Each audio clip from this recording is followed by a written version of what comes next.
Lebih kurang 2 jam sahaja lagi kita akan melihat perlawanan di antara Manchester United dan juga Liverpool. This is the biggest derby in England. Okey, kali ini Liverpool yang akan bertandang ke Old Trafford, cuba untuk mencuri 3 mata di sana.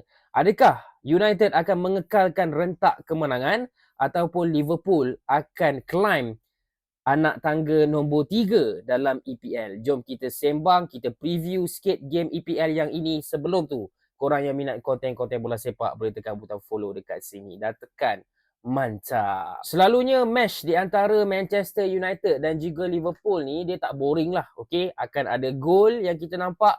Boleh jadi malam ni akan ada gol daripada kedua-dua tim. Tapi aku rasa malam ni juga sebenarnya Bruno boleh buat sejarah tau. Boleh jadi malam ni berlawan dengan Liverpool, Bruno memecahkan rekod assist Thierry Henry dan juga Kevin De Bruyne.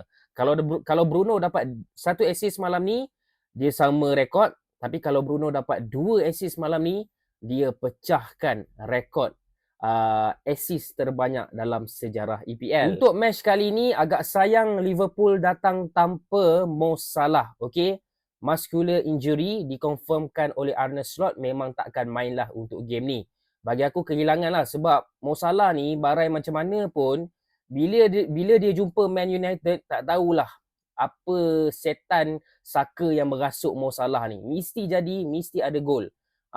Mo Salah sebenarnya adalah penjaring terbanyak opponent yang berlawan dengan Manchester United, lagi-lagi di Old Trafford. Okey, 13 gol dijaringkan sepanjang dia berlawan dengan MU. Ini salah satunya. Sajalah nak throwback game 7-0. Rupanya dah 3 tahun dah game ni. Kalau tengok dari segi squad, dari segi masalah injuries, Liverpool sebenarnya ada masalah injuries yang lebih besar. Okey, selain daripada Mo Salah, kita tahu Hugo Ekitike memang tak boleh main.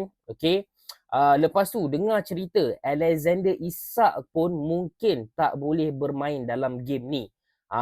So kita tengoklah kejap lagi nampak ke tidak nama Isak dalam line up. Kalau tak ada, maknanya Liverpool akan bermain tanpa kedua-dua striker yang diorang baru je beli sama yang lepas. Okay, ketika injured, Isak pun injured, Mo Salah pun tak ada. So siapa front three yang Arne Slot akan letak di bahagian hadapan? Aku berani confirm, Cody Gakpo confirm ada lah. Pemain favourite Arne Slot kan, kalau dia tak injured. Okay, so siapa pemain-pemain lain yang korang rasa Liverpool akan letakkan di hadapan? Komen dekat bawah. Sebenarnya kalau ikutkan perlawanan ni tak adalah penting mana pun sebab aku pretty sure kedua-dua tim ni memang akan bermain UCL lah season depan. Menang, kalah ke, seri ke dalam game ni tak ubah apa-apa pun. Cuma kalau Liverpool menang game ni, Liverpool sebenarnya boleh potong Manchester United untuk berada di tempat ketiga.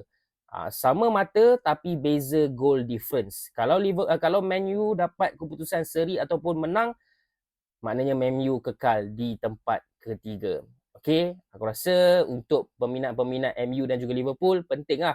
Sebab siapa yang akan cakap, korang duduk dekat bawah tapak kaki aku. Kita orang nombor 3 season ni. Itu penting juga tu. Itu saja guys. Macam biasa yang nak support Wibro, tekan butang follow.